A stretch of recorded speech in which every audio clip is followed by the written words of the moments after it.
Good morning everyone, welcome to my channel. আজকে আরও একটা নতুন ব্লগ নিয়ে চলে এলাম তোমাদের সঙ্গে গল্প করতে। আজকে সকাল সকাল ভিডিওটা স্টার্ট করলাম রান্নাঘর থেকে। রান্নাঘরে যেমন রোজকার সকালবেলা কাজ থাকে, আগে বাসি রান্নাঘরটা মুছে নিই, তারপর যদি পরোটা বা লুচি বা রুটি করার থাকে আগে বেলুন চাকিটা ধুয়ে রেখে দিই, যাতে তাড়াতাড়ি শুকিয়ে গেলে সুবিধা হয়।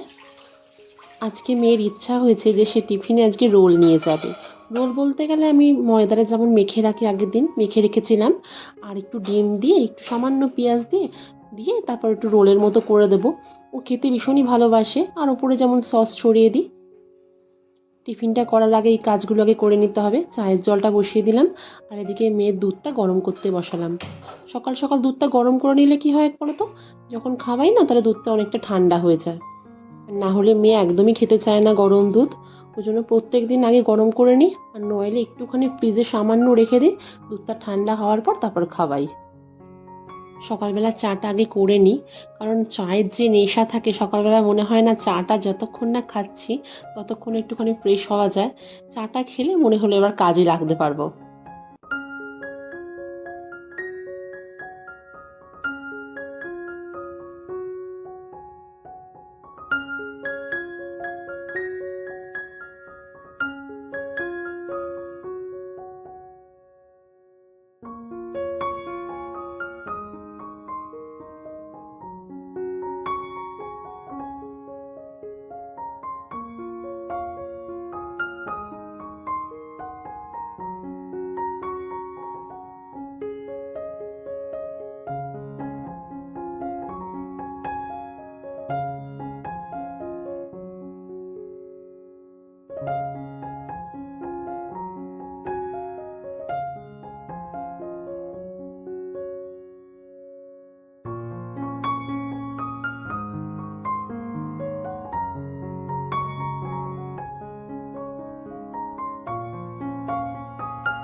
সত্যি কথা বলতে বন্ধুরা, সকালবেলা সব কাজ ভিডিও করা আমার সম্ভব হয় না। অনেক কাজই করতে হয়, তার মধ্যে তো সম্ভব হয় না ভিডিও বা মোবাইল ধরার। ওই জন্য যতটা পারি তোমাদের সঙ্গে শেয়ার করি। তো এইদিকে কড়াইটা গরম হয়ে গেছে, দেখলে চা করার সঙ্গে সঙ্গেই আমি এই কড়াইটাও বসিয়ে দিয়েছিলাম। কড়াইটা গরম হয়ে গেছে, আর এদিকে পরোটাটা মানে যেহেতু রোল করে দেবো, ওই জন্য পরোটাটা করে ভালো করে একটু ভেজে তারপর ডিমটা দিয়ে একটু নাড়িয়ে তারপর সস দিয়ে ওকে টিফিনটা দিয়ে দেবো। বন্ধুরা, তোমাদের সঙ্গে একটা টিপস শেয়ার করছি। অনেকেই আছো যে সকালবেলা বাচ্চাদের টিফিন খাওয়া নিয়ে অনেক ঝামেলা থাকে, তাদের জন্য বলছি।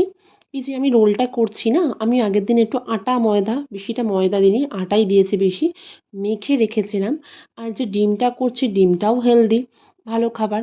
ওই জন্য আমি কি করি বলতো, একদম সামান্য তেল দিয়ে, জাস্ট তেলের একটু গন্ধ পাওয়া যায় এরকম দিয়ে জাস্ট সেঁকে নিই। সেঁকে নিয়ে ডিমটা দিয়ে একটুখানি, ডিমটাও সামান্য তেল দিয়ে একটু ভাজি। মানে একদম ছড়িয়ে দিলে কি বলতো, ভালো মানে ভাজাটা ভালো হয়। তারপর আমি রোলটা দিয়ে, বেশি তেল কিন্তু একদমই লাগে না, আর ভীষণই হেলদি খাবার। আর বিশেষ করে যদি এটা আটা দিয়ে করা যায় তাহলে তো খুবই ভালো।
দেখতেই পারলে বন্ধুরা, সব কাজগুলো কিরকম রুটিন মাফিক করে নিলাম। কারণ সকালবেলা মেয়ে যাওয়ার আগে না পরপর আমার কাজগুলো একদম টাইম শিডিউল করা থাকে, যে কখনও টিফিন করব, তারপর কখন ওকে আমি আমার ওর ব্রেকফাস্টটা খাওয়াবো। তা পরপর করলাম। মেয়ের টিফিনটা বানানোর পর ওকে ছাতুটা খাইয়ে চুল টুল বেঁধে দিয়ে ওকে স্কুলে পাঠিয়ে চলে এলাম সিঙ্কে যা বাসনগুলো ছিল টিফিনের আর চায়ের কাপ সব মেজে নিতে। সত্যি কথা বলতে, মেয়ে যাওয়ার আগে আমি যতটুকু টাইম মাফিক বললাম, যেহেতু টাইম শিডিউল করে রাখি যে মেয়ে স্কুল যাওয়ার আগে আমাকে এই কাজগুলো আগে করতে হবে, তো ওই কাজগুলোই আমি আগে করি। তাতে আমার যতই আগে কাজ অন্যরকম কাজ আসুক না কেন, আমি সেটা করিই না। মেয়ে যাওয়ার পর বাকি কাজগুলো কমপ্লিট করি।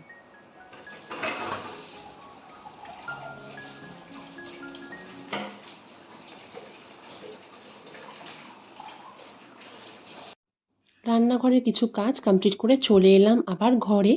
এখন এলাম ঘরটারগুলো ভালো করে ঝেড়ে নেব। যেহেতু হাজব্যান্ড বাথরুমে আছে, এখনও বেরোয়নি, এই টাইমটা আমি ফাঁকা থাকি। ওর টিফিন করার আগে, মানে হাজব্যান্ডের টিফিন করার আগে আমি বিছানা বিছানা ভালো করে ঝেড়ে নিই। দেন আমি আবার যাই রান্নাঘরে ওর টিফিনটা বানাতে।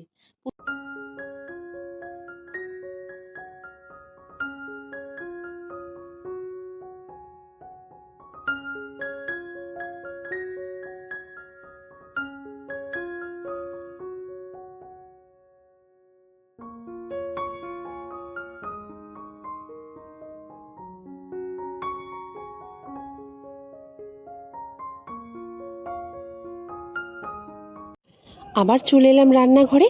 এখন বানাবো হাজব্যান্ডের টিফিন। মানে এক একজনের এক এক রকম টিফিন বানাতে হচ্ছে। মেয়ে নিল সকালবেলা রোল, আবার হাজব্যান্ডকে দেবো লুচি আর আলু ভাজা। ভাবলাম তেলটা গরম হয়েছে, কিন্তু গরম হয়নি, ওই জন্য অল্প একটু আলু দিয়ে দেখলাম। তা মোটামুটি এখন গরম হয়ে গেছে। এবার আলুটা ভালো করে ভেজে নিই। লঙ্কাও দিয়েছি আলু ভাজার মধ্যে। আলু ভাজাটা হয়ে গেলে তারপর লুচিটা করব। ময়দা অনেকটাই মাখা আছে, আমরাও ভাবছি লুচি আর আলু ভাজা কিনে নেবো টিফিনে।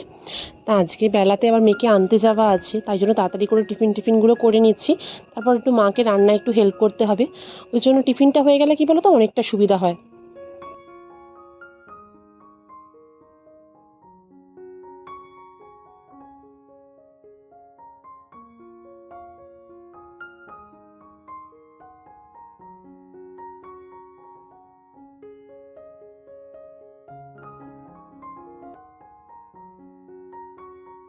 আলুটা এদিকে ভাজা হচ্ছিল, আর ভাবলাম হাতটা খালি আছে, ওই জন্য লুচিগুলো সব বেলে রাখলাম। অনেকটা কাজ এগিয়ে গেল। এরপর পরপর ভাজলেই হয়ে যাবে।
যাক বাবা, একটা পর্বও মিটলো। মানে হাজব্যান্ডের টিফিনটা রেডি হয়ে গেল। তো লুচি আর এদিকে আলু ভাজাটা রেডি করে রেখেছি। আর একটা টিফিনে পেয়ারা কেটে দেবো, তাহলেই হয়ে যাবে। এরপর আসতে হবে রান্নার দিকে, মানে রান্না আবার মা বসাবে, এবার মাকে একটু হেল্প করতে হবে। আজকে রান্নায় আছে স্পেশাল, মানে ইলিশ মাছ। ইলিশ মাছ হবে মাইক্রো ওভেনে, মানে ভাপা হবে। তা আমি এদিকে সর্ষেটা বেটে রেখে দিয়েছিলাম। তা মাকে বললাম, মা বললো মাইক্রো ওভেনেই করবে, আজকে আর প্রেশারে এইভাবে ভাপিয়ে করবে না। মাইক্রো ওভেনে মিনিমাম 15 থেকে 20 মিনিট লাগে। তা ওই জন্য ইলিশ মাছগুলো ভালো করে ধুয়ে নুন হলুদ মাখিয়ে রেখেছিল মা। এরপর আমি সর্ষেটা বেটে দিয়েছি। এবার ভালো করে মাখিয়ে তারপর তেল ফেল ছড়িয়ে লঙ্কা দিয়েই মাইক্রো ওভেনে বসিয়ে দেবে।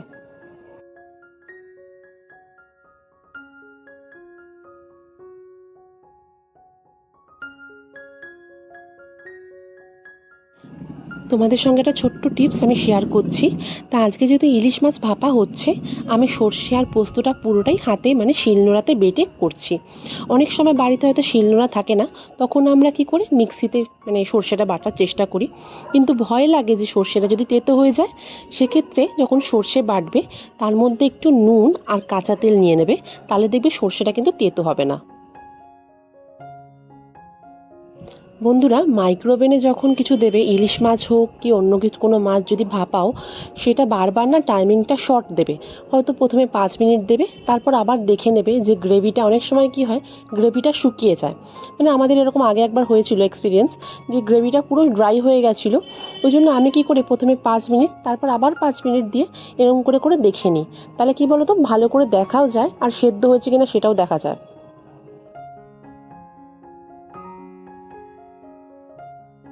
একদম রেডি হয়ে চলে এলাম তোমাদের সামনে। তা যাচ্ছি মেয়েকে আনতে, বললাম তোমাদের যে মেয়েকে স্কুল থেকে আনতে যাব, ওই জন্য একটু রেডি হয়ে নিলাম। একটু আগে যা অবস্থা ছিল, একটু সানস্ক্রিন মেখেছি আর একটু লিপস্টিক, ব্যাস। এরপর বেরিয়ে যাব। জানি না আগের দিনের মতো টোটো পাবো কি না।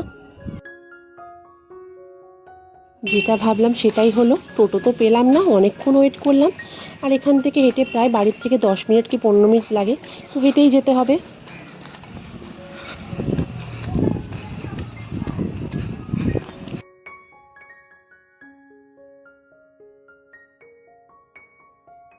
যা রোদ উঠেছে, ছাতা নিয়েও পাচ্ছি না। সানস্ক্রিন যা মেখেছিলাম সব গেম স্নান। অনেকটা চলে এসছে মেন রোড সামনে, পাচ্ছি না আজকে। তাও সানগ্লাসটা পরেছি বলে একটু বাঁচোয়া। যেহেতু সকালবেলা একটু খুব একটা রেস্ট পাইনি, মানে রান্নাঘর থেকে বেরিয়ে তাড়াতাড়ি করে রেডি হয়ে বেরিয়ে গেছি। এখন খুব কষ্ট হচ্ছে, মনে হচ্ছে একটু জল খেলে খুব ভালো হয়। আর তার মধ্যে যেহেতু বললাম টোটো পাইনি, আর এখনও অনেকটা হাঁটতে হবে।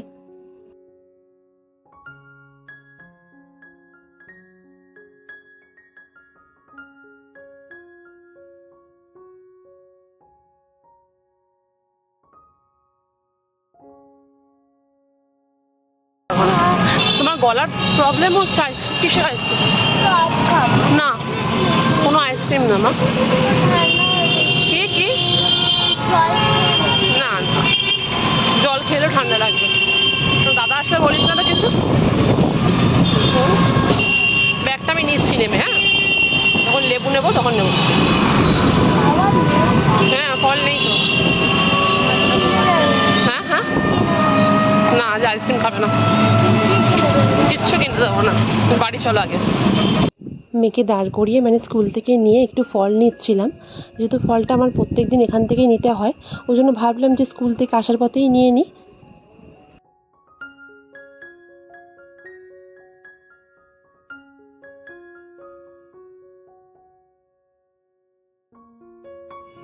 এই জাস্ট বাড়ি ঢুকলাম, পুরো ঘেমে স্নান হয়ে গেছি, তাই ব্লগটা আর বাড়াচ্ছি না, এখানেই এন্ড করছি।